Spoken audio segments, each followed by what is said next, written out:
요한계시록의 핵심 주제는요, 예수 그리스도의 재림입니다. 그리고 예수님의 재림으로 인해 완성되어질 하나님의 나라입니다. 그래서요, 예수님을 믿고 살아가는 자들에게 그 다시 오실 예수님과 또 하나님 나라를 소망하며 살도록 하기 위한 목적으로 기록된 것이 바로 요한계시록이라고 했습니다. 이처럼 요한계시록은 예수 그리스도의 재림과 하나님 나라라는 계시와 예언의 말씀을 통하여서 당시에 엄청난 핍박과 박해를 견뎌내고 있었던 교회들을 격려하고 위로하시는 바로 하나님의 메시지였던 것입니다. 그렇다면 이 메시지는 아시아의 7교회뿐만이 아니라 주님의 재림을 기다리고 있는 이 땅의 모든 교회들에게 선포되어져야 한다는 것입니다. 왜냐하면 결국 예수님이 재림하시는 마지막 때의 주인공은 바로 오늘날의 모든 교회이기 때문입니다. 그래서 요한계시록에 언급하고 있는 7교회는 사실상 7교회의 명칭이 정확하게 나오고 있기는 하지만, 그러나 7이라는 숫자가 완전을 상징하듯이 모든 교회를 가리키고 있음을 우리는 알게 됩니다.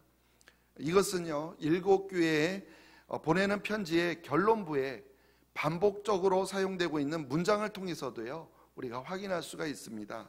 오늘 에베소 교회에 말씀하시는 내용 중에도 마찬가지 이렇게 기록되어 있습니다. 요한계시록 2장 7절인데요. 귀 있는 자는 성령이 교회들에게 하시는 말씀을 들을지어다. 교회들에게 하시는 말씀이라고 기록되어 있다라는 것입니다. 즉 7교회 중 어느 한 교회도 예외 없이 반드시 이 말씀으로 마치는데요, 그 에베소 교회에 보냈다고 해서 에베소 교회만 해당되는 말씀이 아니라는 것입니다. 이처럼 요한계시록은요, 성령이 모든 교회에게 하시는 말씀인 것입니다.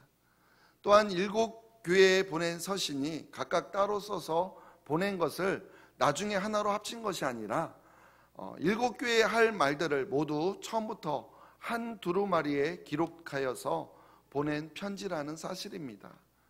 그렇기 때문에 7교회에 보냈다고 해서 그 교회들만 읽어야 하는 내용이 아니라 오늘날 존재하는 모든 교회들에게 바로 성령님이 하시는 말씀이라는 것입니다.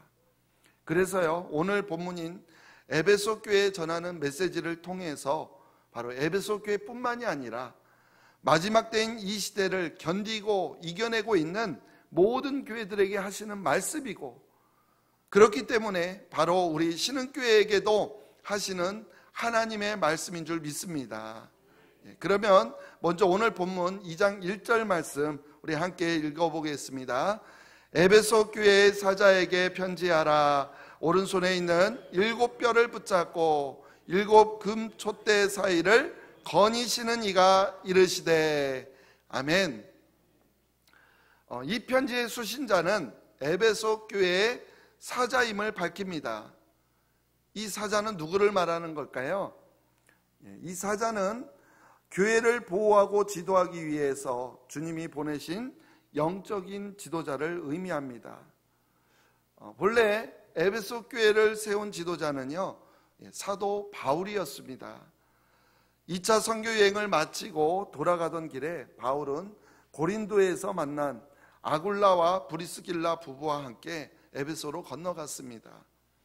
아굴라와 브리스길라 부부를 일단 에베소에 남겨두고 바울은 다시 안디옥으로 돌아갔다가 3차 전도 여행 때 다시 에베소로 돌아갑니다. 그리고 두란노 서원에서 제자들을 훈련시켰습니다. 거기에서 그렇게 거의 3년 가까이 지내는 동안 바로 에베소에 교회가 세워졌음은 물론이고요, 아시아 지방 곳곳으로 복음이 전해지게 된 것입니다. 이 바울이 에베소를 떠난 이후에는요, 디모데가 대신해서 에베소 교회를 맡아 목회를 했습니다. 그리고 그 후에 바울은 예루살렘에서 체포가 되어서 로마로 압송되었고 결국 그곳에서 순교하고 맙니다.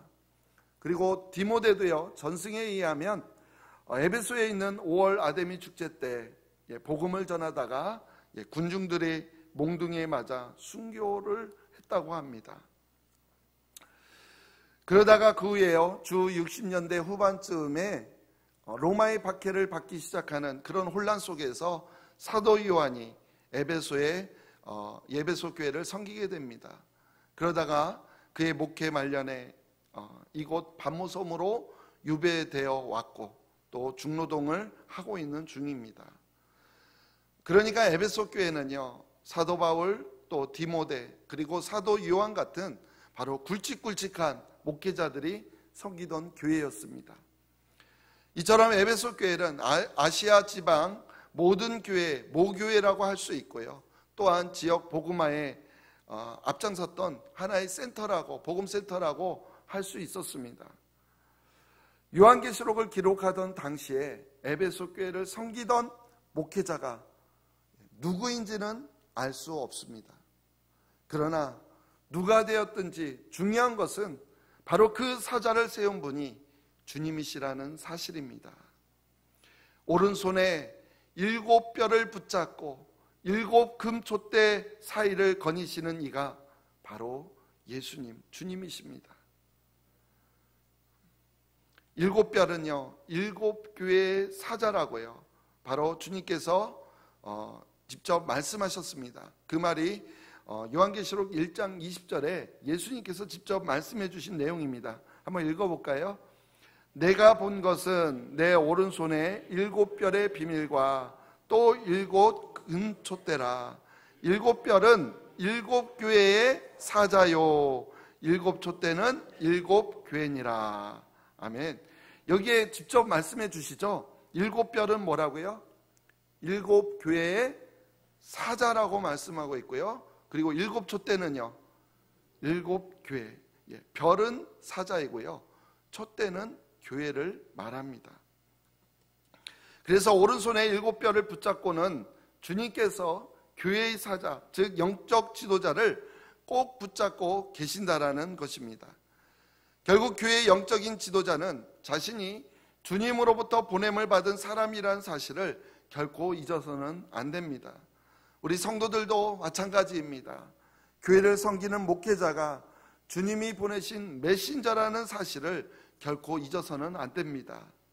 그렇다면 그런 영적인 지도자, 교회의 사자를 세우시는 이유가 무엇일까요? 바로 금촛대로 상징되는 교회의 불을 꺼트리지 않게 하기 위해서입니다. 그렇다면 교회의 불은 또 무엇일까요? 불은 생명을 상징합니다. 그래서 불이 꺼진다라는 것은 무엇을 의미하죠? 생명이 끝난다. 바로 교회에 생명이 사라진다라는 것을 의미하는 것입니다. 그러면 무엇이 교회의 생명력일까요?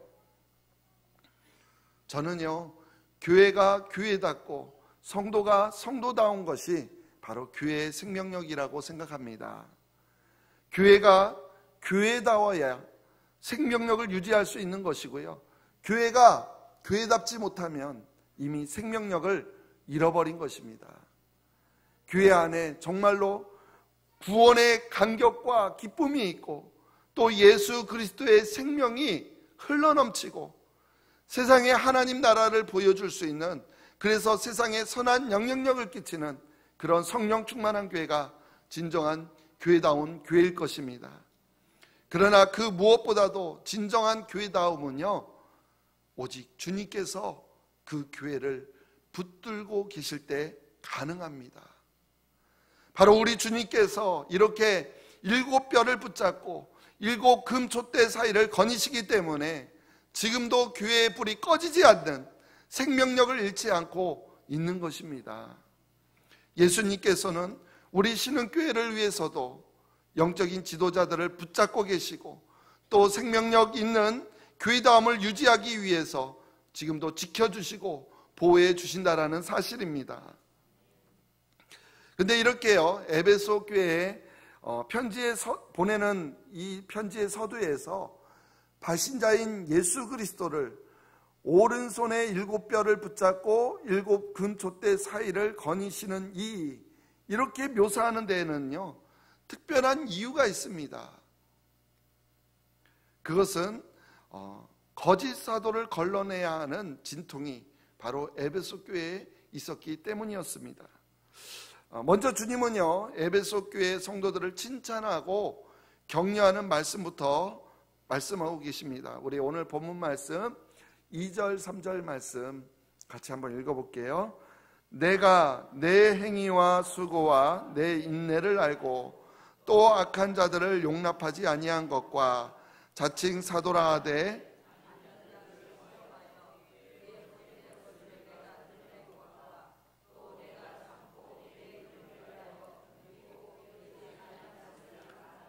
아멘. 헬라어 원어에서는요, 내가 안다라는 말이 제일 앞에 놓여 있습니다. 내가 안다. 영어도 같은 순이겠죠. 바로 주님께서 알고 계신다라는 것입니다. 그럼 무엇을 알고 계실까요? 먼저 그들의 행위와 수고와 인내를 알고 계신다라는 것입니다. 행위와 수고와 인내. 그런데요, 사도 바울이요, 이와 비슷한 말을 데살로니가 교회에 한 적이 있습니다. 그 말이 어디에 있냐면 데살로니가전서 1장 3절인데요. 너희의 믿음의 역사와, 이 믿음의 역사가 행위죠. 그리고 사랑의 수고와 우리 주 예수 그리스도에 대한 소망의 인내를 우리 하나님 아버지 앞에서 끊임없이 기억함이니. 데살로니가 교회 성도들도 바로 믿음의 역사와 사랑의 수고와 소망의 인내로 살아가고 있음을 이야기하고 있는데요. 그리고 보니까 바로 여기에서 예수님이 알고 있다고 하신 행위와 수고와 인내는 구체적으로 믿음의 역사와 사랑의 수고와 소망의 인내임을 알게 됩니다. 바로 에베소 교회도요, 이처럼 믿음의 역사와 사랑의 수고와 소망의 인내로 신앙하고 있음을 바로 우리 주님께서 알고 계신다라고 말씀하고 있는 겁니다. 믿음으로 행하는 일들, 사랑으로 연약한 자들을 돌보고 수고하는 모든 것, 그리고 재림의 소망으로 끝까지 참아내는 것이야말로 우리 신앙생활에 있어서 가장 기본이며 또한 우리 신앙생활에서 가장 아름다운 모습 아닐까요? 결국 이렇게 살아가는 모습이요, 바로 성도다운 성도의 모습이라고 생각합니다. 에베소 교회 성도들은 이렇게 성도답게 신앙생활을 했고요, 바로 주님께서 그것을 잘 알고 계신다라고 말씀하십니다. 그렇습니다. 주님이 아신다라는 말씀처럼 우리에게 위로와 격려가 되는 말씀은 없는 것 같습니다. 마찬가지 우리 주님께서 우리 신흥교회 지체들인 우리 성도 여러분들에게도 믿음으로 행하는 일들, 또 사랑으로 연약한 자들을 돌보는 수고, 재림의 소망으로 인내하며 살아가고 있는 그러한 모든 모습들을, 즉 성도답게 살아가는 모습들을 알고 계신다라고 말씀하고 계십니다. 그런데 이것이 전부가 아닙니다. 주님은요, 그들이 악한 것을 용납하지 아니한 것과 또 거짓 사도를 시험하여 그 본색을 드러낸 것을 또한 알고 계신다라고 말씀하십니다. 근데요, 바울이 에베소 교회 장로들을 마지막으로 만났을 때, 이제 3차 전도 여행을 마치고 예루살렘으로 가다가 장로들을 초청해서 그들에게 고별 설교를 할 때에요, 특별히 사나운 일이 곧 거짓 교사가 등장하게 될 것을 이미 경고했었습니다. 그들은 양떼를 아끼지 않고요, 어그러진 말로 자기를 따르게 할 것이라고 했습니다. 그리고 그 후로 실제로 그런 사람들이 에베소 교회에 들어왔던 것입니다. 거짓 사도란 사도가 아니면서 사도인 척 하는 사람을 말합니다. 사도는 복음을 전하기 위하여서 주님으로부터 보냄을 받은 사람입니다. 그런데 만일 마땅히 해야 할 일은 하지 않으면서 오히려 엉뚱한 일에만 몰두한다면 그들은 자신이 가짜라는 사실을 스스로 드러내고 있는 것입니다.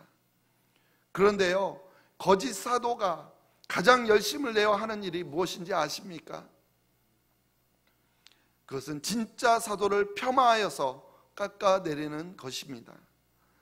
고린도 교회도 또한 갈라디아 교회도요, 이와 같은 똑같은 진동들을 겪었습니다. 갈라디아 교회는 한 교회가 아니라 갈라디아에 있는 여러 지역의 교회들을 말합니다. 이 모든 교회들이 이와 똑같은 진통을 겪었다라는 것입니다.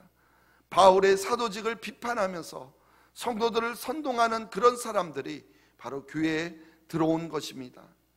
문제는요, 고린도 교회도 이 갈라디아 여러 교회들도 적지 않은 성도들이 바로 그들의 속임수에 넘어갔다라는 사실입니다. 그런데 에베소 교회는 달랐습니다. 거짓 사도를 시험하여 마침내 그들이 거짓말쟁이라는 사실을 밝혀낸 것입니다. 그것도 인내와 용기를 가지고 게으름을 피우지 않고 열심히 그 일을 해냈다라는 것입니다. 끝까지 그렇게 할 수 있었던 것은 바로 그 일이 주님의 이름을 위한 것이라고, 주님을 위한 일이라고 확신했기 때문이었습니다. 바로 에베소 교회가 이렇게 거짓 사도를 발견해서 그들을 대적했던 모습을 우리가 보게 됩니다. 바로 주님께서 이러한 에베소 교회의 이러한 모습을 안다라고 칭찬하고 있는 것입니다. 근데 여기까지만 보면 정말로 에베소 교회가 대단한 교회라고 생각을 하게 됩니다. 아시아 지방의 모 교회가 되기에 충분한 자격을 갖추고 있는 그러한 교회처럼 보입니다. 그런데요, 격려의 말씀은 여기까지입니다. 곧 이어서 주님은 에베소 교회에 대한 걱정의 말씀을 하십니다. 그들에게도 무언가 부족한 모습이 있다라는 뜻입니다. 우리 4절 말씀 같이 읽어볼게요. 4절 말씀 시작. 그러나 너를 책망할 것이 있나니 너의 처음 사랑을 버렸느니라. 우리말로는 너를 책망할 것이 있다고 강하게 비난하는 그런 어조로 번역되어 있지만 이에 해당하는 원어는요, 본래 그런 의미가 아닙니다. 내가 너에 대해서 이것을 반대한다, 이러한 뜻으로서요, 주님의 마음에 들지 않는 어떠한 부분을 인해서 걱정하고 염려하고 있는 것을 말합니다. 베드로가요 3번씩이나 예수님을 모른다고 부인하던 장면에서 마지막에 예수님과 베드로의 시선이 서로 마주쳤습니다. 그때 예수님의 시선은 베드로를 책망하거나 또 비난하지 않았습니다. 예수님은 이미 베드로가 부인할 것을 알고 있었기 때문에, 그래서요 베드로에게 이런 말씀도 하신 적이 있습니다. 그러나 내가 너를 위하여 내 믿음이 떨어지지 않기를 기도하였노니 너는 돌이킨 후에 내 형제를 굳게 하라. 베드로가 부인할 것을 알고 있었지만 후에 돌이켜서 형제를 굳게 하라고 오히려 믿음이 떨어지지 않도록 기도하였다라고 말합니다. 바로 이것이 우리의 주님입니다. 우리의 예수님이십니다. 그렇습니다. 그것이 이 땅의 모든 교회들을 향한 한결같은 우리 예수님의 마음입니다. 교회는 완전하지 않습니다. 부족한 부분이요 많이 있습니다. 우리 신흥교회도 완벽하지 않고 부족한 부분이 많이 있습니다. 그러나 주님은 그러한 그들을 하나님의 나라로 만들어가고 계십니다. 어린 양의 신부로요 아름답게 만들어가고 계신다라는 것입니다. 우리 신흥교회도 하나님의 나라로 어린 양의 신부로 만들어가고 계신 줄 믿습니다. 주님께서는 교회가 아름답기 때문에 사랑하시는 것이 아닙니다. 사랑하시기 때문에 오늘날의 교회도 아름답게 만들어가고 계시는 것입니다. 그래서 지금 에베소 교회를 걱정하면서 고쳐야 할 부분이 있다라고 말씀하고 있는 겁니다. 그리고 주님이 걱정하시는 것 바로 무엇이죠? 처음 사랑, 바로 사랑의 부재였습니다. 너의 처음 사랑을 버렸느니라. 이것은 처음에 가졌던 사랑을 포기했다라는 뜻입니다. 근데 우리는 처음 사랑을 자꾸 첫사랑으로 이해하려고 합니다. 그래서요, 하나님과 개인적인 연애 감정으로 자꾸 이 말씀을 풀려고 합니다. 그러나 그렇게 감정적인 차원으로 접근할 이야기가 아니라는 것입니다. 사랑은요, 우리 그리스도인들이 존재하는 유일한 동기이며 목적입니다. 또한 우리 그리스도인들의 삶의 방식이라는 것입니다.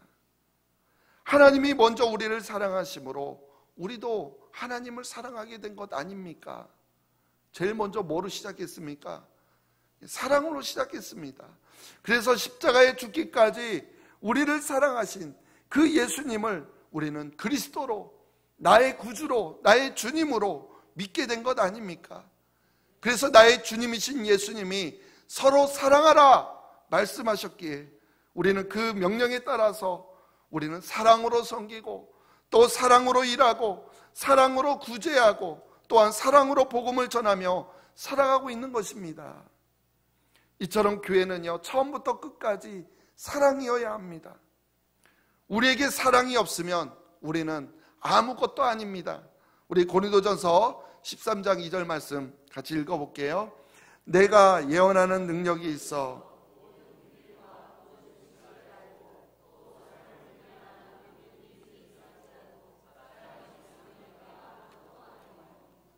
사랑이 없으면 내가 아무것도 아니요. 모든 교회가 그러하듯이 에베소 교회도 사랑으로 출발했습니다.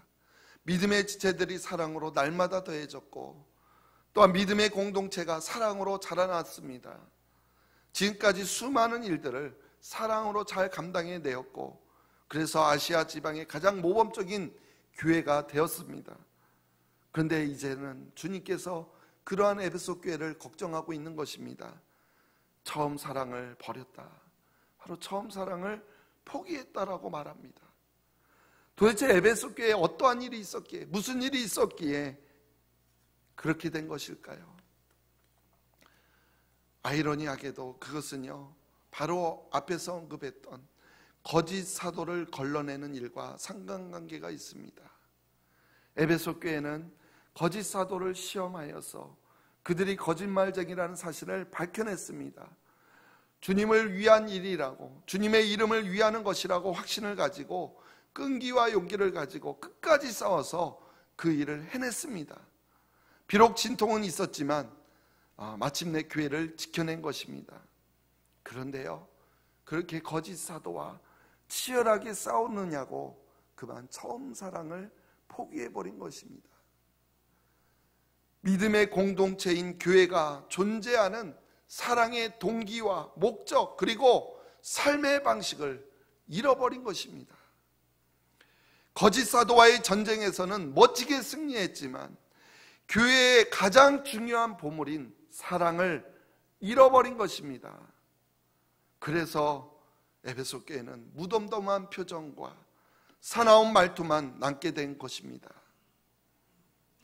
얼마나 안타깝습니까? 그래서요, 주님은 그들에게 다음과 같이 세 가지 권면의 말씀을 주십니다. 우리 계시록 2장 5절 말씀 읽어볼까요? 그러므로 어디서 떨어졌는지를 생각하고 회개하여 처음 행위를 가지라. 만일 그리하지 아니하고 회개하지 아니하면 내가 내게 가서 내 촛대를 그 자리에서 옮기리라. 처음 사랑을 잃어버린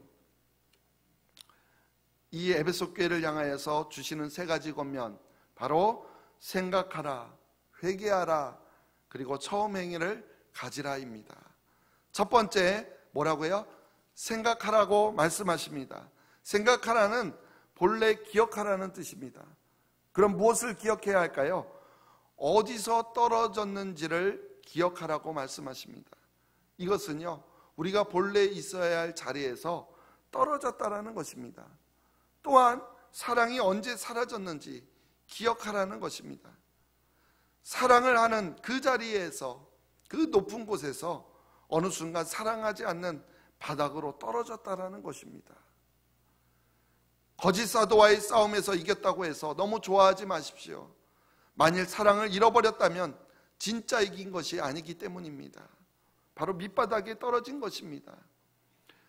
그렇다고 해서요, 거짓 사도를 가만히 내버려 두라는 말은 절대 아닙니다. 그것은 더욱 큰 문제를 만들어내는 것은 분명한 사실입니다. 그러나 거짓과 잘못을 드러내어 바로잡되 결코 사랑의 동기를 잃어버리지 말아야 한다는 것입니다. 우리가 있어야 할 자리는요, 사랑 없는 밑바닥이 아닙니다. 그러니 어디에서 떨어졌는지 우리는 꼭 기억해야 됩니다. 처음 우리가 있어야 할 자리, 바로 사랑하는 그 자리에 우리가 있어야 한다는 것입니다. 두 번째로 무엇을 권면합니까? 회개하라고 말씀하십니다. 회개하라. 회개하라는 단순히 뉘우치는 것만을 말하지 않습니다. 본래 생각이나 목적을 바꾸라는 뜻으로 방향 전환의 의미를 가지고 있습니다. 유턴이라고 하죠. 우리 그리스도인들의 목적은요, 다른 사람과의 경쟁에서 이기는 것이 아닙니다. 바로 그들을 사랑하는 것이 우리의 목적입니다. 그렇다면 회개하라는 것은요, 우리의 목적을, 다른 사람을 이기고자 하는 그 목적에서 방향을 전환하라는 겁니다. 어떤 방향으로요? 다른 사람을 이기려고 하는 것이 아니라 다른 사람을 사랑하라는 것으로 우리는 전환해야 합니다. 심지어 예수님은 우리를 박해하는 원수조차도 사랑하며 기도해야 할 대상으로 우리에게 가르치시지 않았습니까? 아무리 교회의 질서를 어지럽히는 거짓 사도라고 하더라도 그들 또한 구원받아야 할 사람들입니다. 그러니 생각을 바꿔야 됩니다. 즉 목적을 달리해야 됩니다. 우리가 사랑의 동기를 잃어버리면 우리는요, 세상 사람들과 다를 것이 전혀 하나도 없습니다. 그래서 꼭 회개하는, 우리의 방향을 전환하는, 세상 사람들을 이기려고 하는 것이 아니라 세상 사람들을 사랑하려고 하는 우리가 되어야 될 줄로 믿습니다. 세 번째 권면이 뭡니까? 처음 행위를 가지라라고 말씀하십니다. 가지라는 뜻은요, 만들다라는 뜻과 행하다라는 뜻을 가지고 있습니다. 즉 처음 사랑의 감정을 다시 느끼라는 그런 말이 아니라 처음에 하던 일들을 다시 행하라, 이런 말입니다. 우리는 이 사랑을 감정적인 자꾸 문제로만 봅니다. 그러나 사랑은 감정적인 차원의 문제가 아니라 우리의 삶의 태도를 말하는 것입니다. 사랑은 우리 그리스도인들의 동기와 목적이고 삶의 태도라고 하지 않았습니까? 그래서 상대가 우리를 어떻게 대하는지와 상관없이 그를 대하는 우리 그리스도인들의 태도는 언제나 바로 사랑이어야 한다는 것입니다. 물론 그렇다고 해서요, 원수가 우리를 사랑하게 될 것이라고는 기대하지 마십시오. 우리가 포기하지 않고 끝까지 사랑하면 원수라 할지라도 감동을 받아 변화될 것이다. 혹시 이렇게 생각하십니까? 예. 그런데 우리가 원수를 사랑한다고 해서 원수의 마음이 바뀌어서 우리를 사랑할 확률은 거의 없습니다. 그래서 원수인 겁니다. 그러나 아무리 그렇더라도 그들을 향한 우리의 태도가 달라지면 안 됩니다. 근데 실제로는 어떻습니까? 처음에 서로 사랑하던 사람들조차도 살다 보면 자꾸 싸우게 되고 결국 서로 원수가 되지 않습니까? 한번 마음이 상하면 사랑의 감정을 회복하기란 거의 불가능한 것 같습니다. 왜 그런지 아십니까? 우리가 그 사랑을 감정에서 출발했기 때문에 그렇습니다. 그렇기 때문에 우리가 사랑을 감정에서 출발하면 결국에는 어떻게 되는 거예요? 아무도 사랑할 수 없게 되는 것입니다. 우리는 감정이 아니라 우리의 삶의 태도, 즉 우리의 목적이 되어야 되고 우리의 그리스도인의 동기가 되어야 한다는 것입니다. 그래서 처음 하던 대로 그대로 하면 됩니다. 주님이 가르쳐 주신 대로 따라서 하기만 하면 됩니다. 손익 계산하지 말고 나에게 어떠한 이익이 있을까? 그걸 계산하지 말고 그냥 우리는 베풀면 됩니다. 그것이 바로 예수님을 믿고 따르는 그리스도인들의 삶의 방식인 것입니다. 우리가 이렇게 본래 있던 자리를 기억하고 또 회개하여서 우리의 생각을 바꾸어서 처음 행위를 가지는 것, 즉 처음에 하던 방식대로 행해야 될 줄로 믿습니다. 그렇게 할 분명한 이유가 있습니다. 그 다음 이어서 계속 이야기하고 있죠. 한번 읽어볼까요? 5절 말씀인데요. 다시 한번 읽어볼게요. 그러므로 어디서 떨어졌는지를 생각하고 회개하여 처음 행위를 가지라. 만일 그리하지 아니하고 회개하지 아니하면 내가 내게 가서 내 촛대를 그 자리에서 옮기리라. 아멘. 근데 주님께서 촛대를 옮기실 것이라고 하니까 어떤 마음이 생깁니까? 두려운 마음이 생기죠. 앞에서 책망으로 번역된 말 때문에 더더욱 우리가 그런 생각을 가지게 되는 것 같습니다. 그러나 이것은 에베소 교회에 대한 심판을 들먹이며 협박하는 그런 말씀이 아닙니다. 앞에서도 말씀드렸지만 그들을 향한 주님의 마음은 언제나 한결같습니다. 그래서 오히려 회개하지 않을 때 임하게 될 안타까운 그 현실을 알려주고 있는 것입니다. 그래서 여기에서 옮기다라는 말, 이동하다라는 뜻과 함께 제거하다라는 뜻을 가지고 있습니다. 그리고 촛대, 아까 서두에서 뭐라고 말했죠? 기억하십니까? 예수님 직접 알려주셨잖아요. 교회라고 말씀해 주셨잖아요. 그러면 촛대를 옮긴다, 어떤 말일까요? 교회를 옮긴다. 그리고 무슨 뜻이 있다고 그랬죠? 이동하다, 제거하다. 교회를 제거한다라는 뜻입니다. 그렇다면 교회를 제거한다라는 말씀 무슨 뜻일까요? 저는 이것을 교회의 불이 꺼지는 것을 의미한다라고 봅니다. 불이 아까 뭐라고 그랬죠? 교회의 생명력이라고 그랬죠. 즉 사랑을 잃어버린 교회는요, 교회의 불이 꺼지는 것, 즉 생명력을 잃어버린 교회라는 것을 말합니다. 그런 교회는요, 아무리 크게 성장해도 소용이 없습니다. 최근에 그러한 일들이 한국교회에 많이 일어나고 있습니다. 최근에는 서울의 모 대형교회가 아들 셋은 문제로 인하여서 교계뿐만이 아니라 한국 사회까지도 매우 시끄러워졌습니다. 무엇이 옳고 무엇이 그름을 떠나서요, 그 일로 인하여서 서로 다투고 싸우고 있는 모습은 바로 생명력을 잃어버린 모습이라는 것입니다. 결국 교회가 아무리 커도요, 생명력을 잃어버리면 아무 소용이 없습니다. 바로 사랑을 잃어버렸기 때문입니다. 그렇기 때문에 우리는 이 문제를 심각하게 생각하지 않을 수가 없는 것입니다. 그러나 이렇게 걱정하고 계시는 주님은요, 어떠한 경우에도 에베소 교회를 포기하지 않으신다라는 사실입니다. 그래서요, 또다시 격려의 말씀을 그들에게 전하고 있습니다. 우리 6절 말씀 읽어볼까요? 오직 내게 이것이 있으니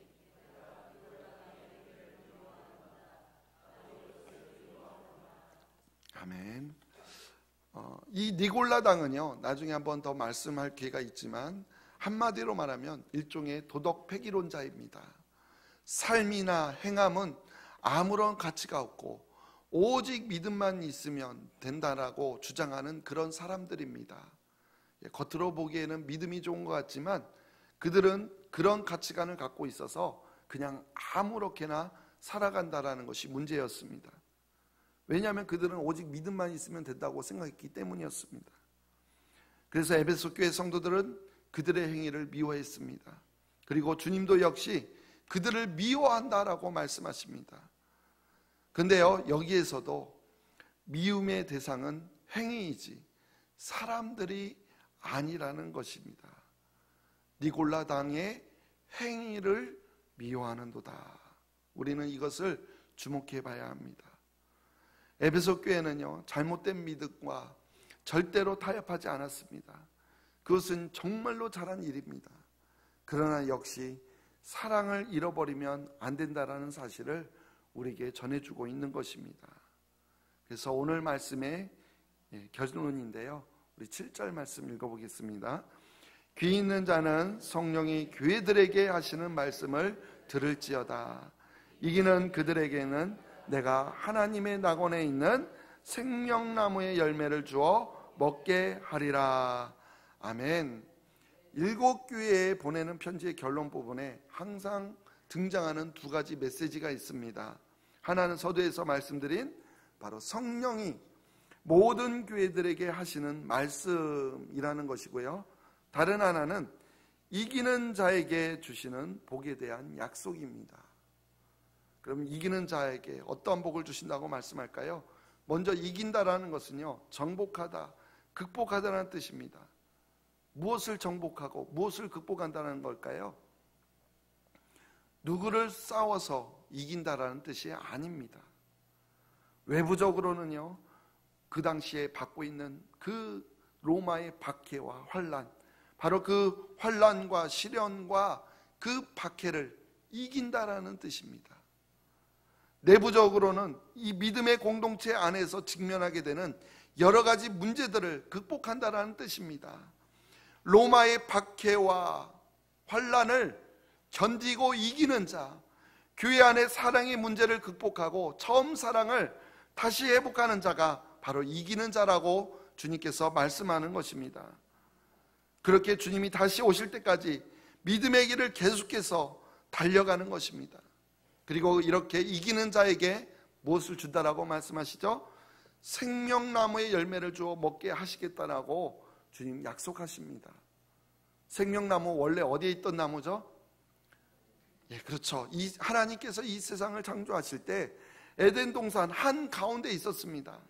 그러나 아담과 하와가 불순종의 죄로 인해 쫓겨날 때 그 생명나무에 접근할 수 있는 길이 차단되었습니다. 그러나 이제는 이기는 자는 하나님 나라가 완성되는 마지막 때에 그 생명수 강가에 있는 생명나무의 열매를 먹게 해주시겠다라고 말씀하고 있는 것입니다. 그러니 우리는요, 반드시 이겨내야 합니다. 또 이겨내야 됩니다. 환난을 인내로 이겨내야 하고요, 공동체의 문제는 반드시 사랑으로 우리는 이겨내야 합니다. 그렇게 이기는 자가 바로 하나님 나라의 주인공이 될 줄로 믿습니다. 하나님은 우리를 이기는 자가 되도록 부르셨습니다. 아니, 하나님이 우리를 이기는 자로 만드시겠다라고 지금 우리에게 말씀하고 있는 것입니다. 하나님께서 이 모든 것들을 다 이루시겠다라고 우리에게 하시고 있는 말씀입니다. 우리 모두가 이 일을 믿음으로 받아들이고 나아가는 우리 모두가 되기를 간절히 주님의 이름으로 축원드립니다.